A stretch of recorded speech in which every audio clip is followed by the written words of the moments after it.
नमस्कार दोस्तों, आज हम आपके लिए एक नई सीरीज लेके आए हैं दोस्तों।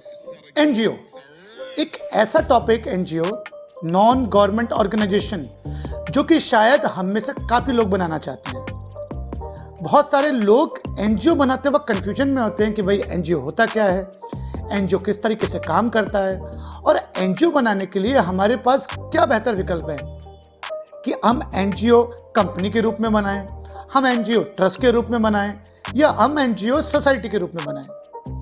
तो हम आज आपके लिए एक सीरीज लेके आ रहे हैं दोस्तों, जिसके अंदर हम बात करेंगे एनजीओ के बारे में कि एनजीओ अगर आपको बनाना है तो किस तरीके से आप बना सकते हैं। तो आज हम आपको अपने पहले पार्ट के बारे में बताएंगे, जहां हम बात कर रहे हैं कि अगर आप एनजीओ ट्रस्ट के रूप में बना रहे हैं, अगर आप ट्रस्ट के रूप में बनाना चाहते हैं एनजीओ, तो किस तरीके से बनाएंगे।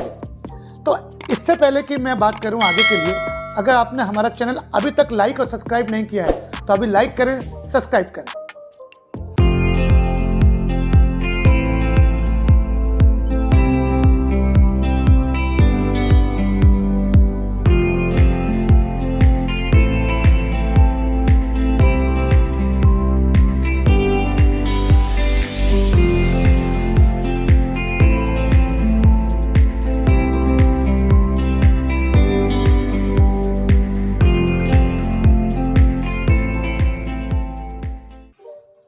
तो दोस्तों, जैसे कि हम आपसे बात कर रहे थे कि एनजीओ बनाने के लिए मेरे पास बहुत सारे विकल्प हैं। मैं एनजीओ सोसाइटी के रूप में बना सकता हूं, मैं एनजीओ ट्रस्ट के रूप में बना सकता हूं और मैं एनजीओ एक सेक्शन 8 कंपनी के रूप में बना सकता हूं।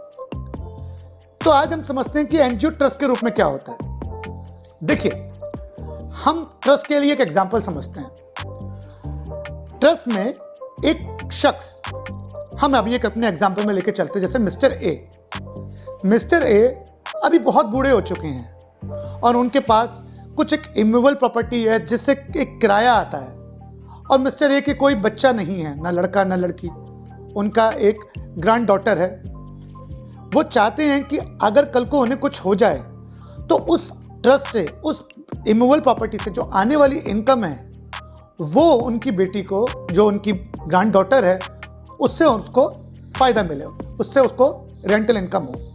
पर वो बच्ची अभी बहुत छोटी है, वो बच्ची अभी 18 साल की नहीं हुई है और वो शायद अपने डिसीजन अपने अभी ले ना पाए।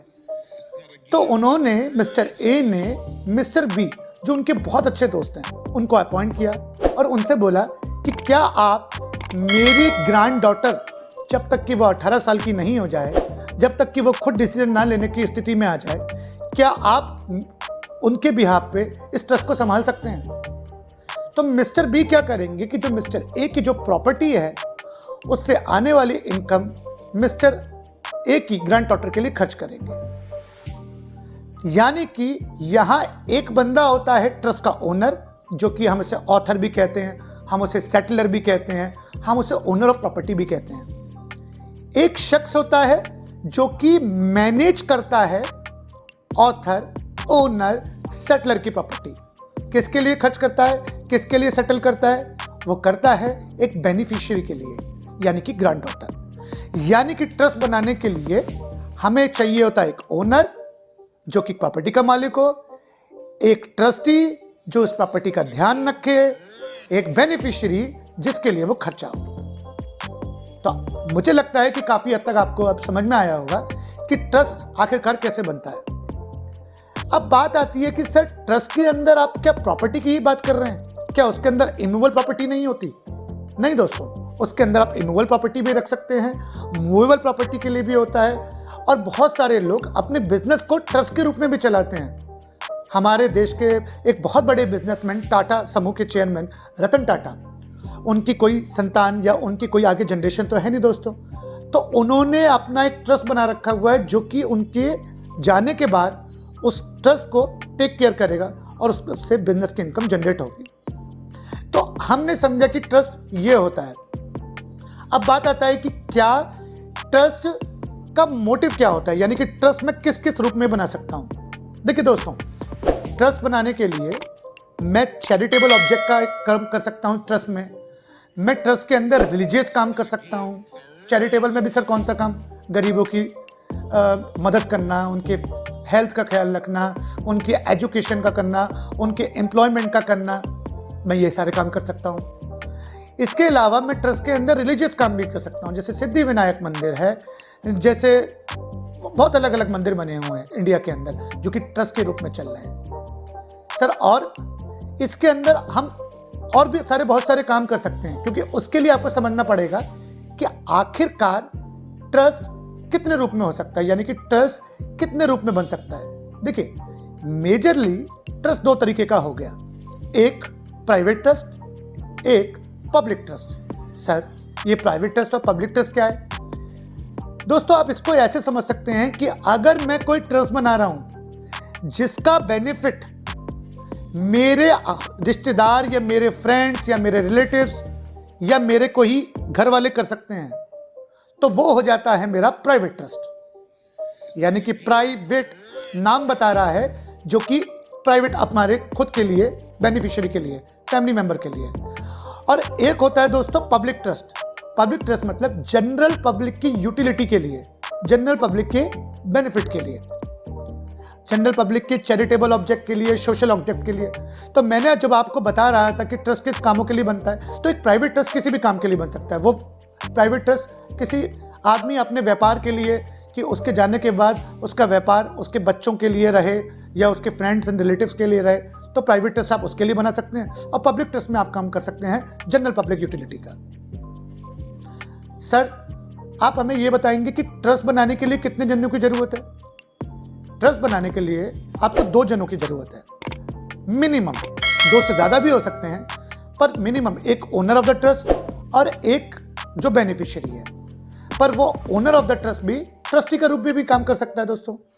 अब बात आती है कि सर, हमें एक बात बताएंगे कि ट्रस्ट की इंप्लीकेशन क्या होती है, कि हम ट्रस्ट के अंदर कैसे कैसे टैक्स, क्या यहाँ पे टैक्स लगेगा या टैक्स की कोई इंप्लीकेशन होती है ट्रस्ट की? तो देखिए, ट्रस्ट के अंदर जैसे कि मैंने आपको बताया कि प्राइवेट ट्रस्ट और एक होता है पब्लिक ट्रस्ट। तो ट्रस्ट के अंदर जो प्राइवेट ट्रस्ट है, उसके अंदर होने वाली सारी इनकम, चाहे आप उसमें कोई भी काम करिए, वो 100% टैक्सेबल है। तो प्राइवेट ट्रस्ट जो मैं अपने फ्रेंड एंड रिलेटिव्स के लिए बना रहा हूं, वो 100% टैक्सेबल है। तो सर, ऐसा कौन सा ट्रस्ट है जिसमें मुझे टैक्स की छूट मिलेगी? तो उसके लिए हम बनाएंगे एक पब्लिक ट्रस्ट। तो पब्लिक ट्रस्ट में क्या है दोस्तों, कि क्योंकि आप चैरिटेबल, एक समाज कल्याण, एक लोगों की बेहतरी के लिए काम कर रहे हैं, तो पब्लिक ट्रस्ट के अंदर अगर आप 10A या 12AA की एग्जेम्पशन ले लेते हैं, तो आपको पब्लिक ट्रस्ट में मिल जाती है टैक्स में छूट। तो दोस्तों, आज हमने अपने पहले पार्ट में आपको बताया कि ट्रस्ट क्या होती है। हमारा अगला पार्ट बात करेगा चैरिटेबल सोसाइटी का, और हमारा तीसरा पार्ट बात करेगा कंपनीज के बारे में, कि अगर आपको बनाना है तो एनजीओ कंपनी के रूप में बना सकते हैं। और हमारा चौथा और आखिरी पार्ट ये बताएगा दोस्तों कि इन सारे विकल्पों में जो हम पहले पार्ट, दूसरे पार्ट, तीसरे पार्ट या चौथे पार्ट में बता रहे हैं, आपको आपके लिए क्या सेलेक्ट करना चाहिए। तो दोस्तों, यही सीरीज, ऐसे ही वीडियो पाने के लिए हमारे चैनल को लाइक करें, सब्सक्राइब करें और बेल आइकन पर बटन दबाएं। Thank you.